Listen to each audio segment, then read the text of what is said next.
अस्सलाम वालेकुम।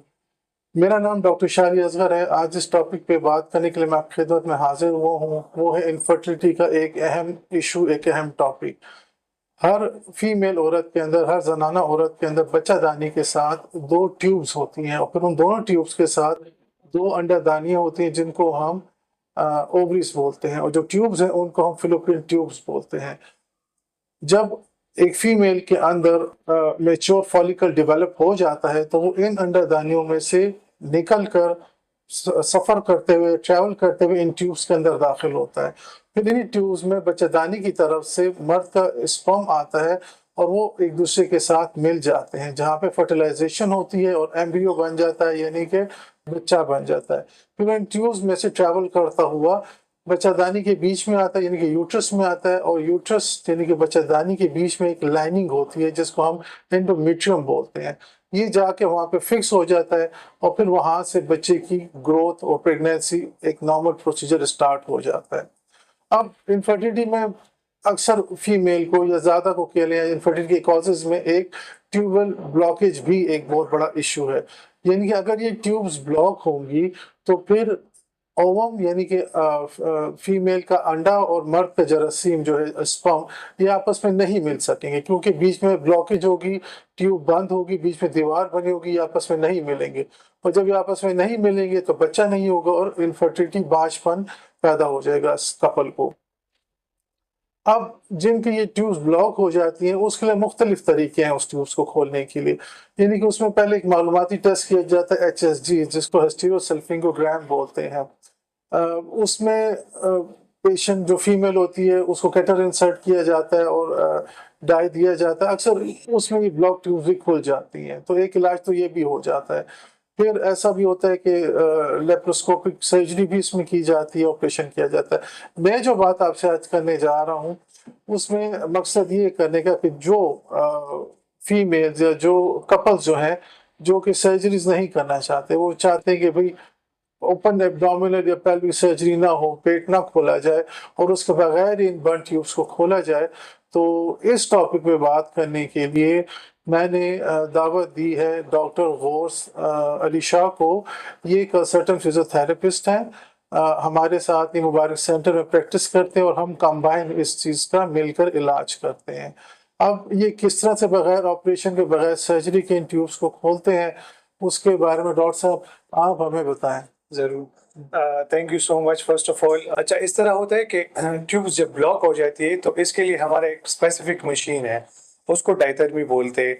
उसके थ्रू हम ये सेशंस देते हैं पेशेंट को। इसके 14 डेज सेशंस होते हैं और 14 डेज सेशन वो रेगुलर होते हैं कि डेली पेशेंट आएगा और सेशन लेगा। 30 मिनट सेशन होगा, सही है। उसके अलावा इस सेशंस में होता है कि ये जब हम डायथर्मी लगाते हैं तो इसमें डीप हीटिंग होती है। डीप हीटिंग के थ्रू जो ब्लॉकेज आई है ट्यूब्स में, फॉर एग्जांपल अगर एक ट्यूब में है तो भी ये काम करता है, अगर दोनों डुअल ट्यूब्स ब्लॉक है उसमें भी काम करता है।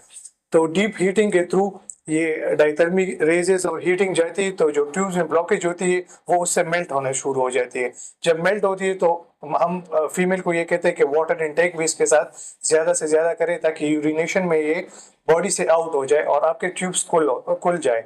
इसके बाद प्रेगनेंसी के चांसेस होते हैं और कंसीव हो भी जाता है। तो ये हमारा प्रोसीजर है। अगर किसी को भी इस चीज़ की ज़रूरत हो तो वो इस चीज़ पे हमसे राब्ता कर सकते हैं। अच्छा डॉक्टर साहब, डेफिनेटली हमारे जो सुनने वाले हैं कुछ उनके सवाल भी होते हैं, वो जानना भी चाहेंगे कि ये जो प्रोसीजर है ये पेनफुल प्रोसीजर है, इसमें कोई तकलीफ तो नहीं होती? नहीं, बिल्कुल ये पेनफुल प्रोसीजर नहीं है और विदाउट पेन है और पेशेंट इस पर लाइन पोजीशन में होता है, रिलैक्स, और तकरीबन सीधा लेटेगा और 30 मिनट्स का सेशन होता है। वो इसमें मोबाइल फोन भी यूज कर सकता है, रिलैक्स होके नींद भी कर सकता है, कोई इस तरह इशू नहीं है। और कितने दिन आना पड़ेगा आपके पास? 14 डेज, 14 दिन रेगुलर रोजाना। इसमें अगर एक का दिन का नागा हो जाए तो यानी नागा नहीं करना?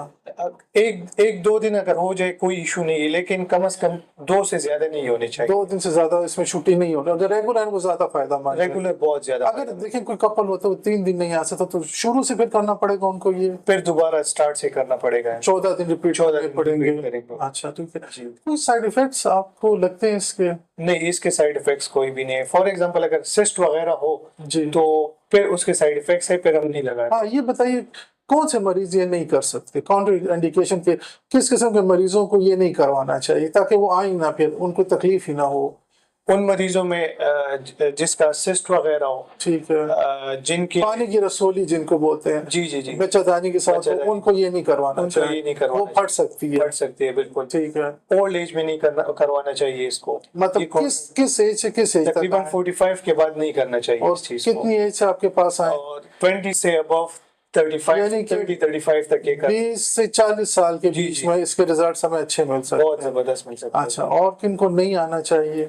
بس یہ 2-3. مطلب اگر کوئی ان کے پیلوک میں کوئی بیماری ہے، بچہ دانی میں بیماری ہے، یا فائبرائڈز والوں کو کر سکتے ہیں؟ فائبرائڈز والوں کو وہ Avoid پراپر کرنا کیس چاہیے. کنسرن ہو جائے اس کے بعد اپنے اس ڈاکٹر پر سے ٹائپس وغیرہ ہوتے ہیں. ٹائپس ہوتی ہیں، بالکل. بلیڈ ہونے کا بھی خطرہ ہو ہونے کا سکتا خطرہ ہے. یعنی کہ جو فیمیل پیلوس ہے، یعنی کہ وہ علاقہ جہاں پہ مثانہ ہے، بچہ دانی ہے، جی. یہ ٹیوبز انڈا دانی ہے، اس میں کوئی بیماری نہیں ہونی چاہیے. جی جی بالکل.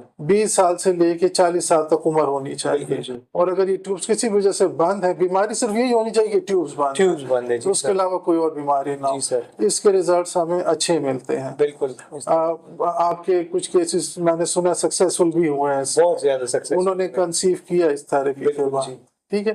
تو ہمارے سننے والے جتنے بھی بہن بھائی ہیں تو ان تک ایک تھوڑی لیٹسٹ ٹیکنالوجی آئی تھی، تو میں نے سوچا، ضروری سمجھا کہ آپ کے ساتھ ضرور اس ٹاپک پہ بات کی جائے، آپ تک اس نئی ٹیکنالوجی کو پہنچایا جائے. تو ہمارے اس میسج کو پہنچائیں آگے، ضرورت مند تک پہنچائیں، اس صدقہ جاریہ میں اپنا حصہ ڈالیں. انشاءاللہ اگلے پھر کسی اچھے ٹاپک کے ساتھ حاضر ہوں گے. تب تک کے لیے السلام.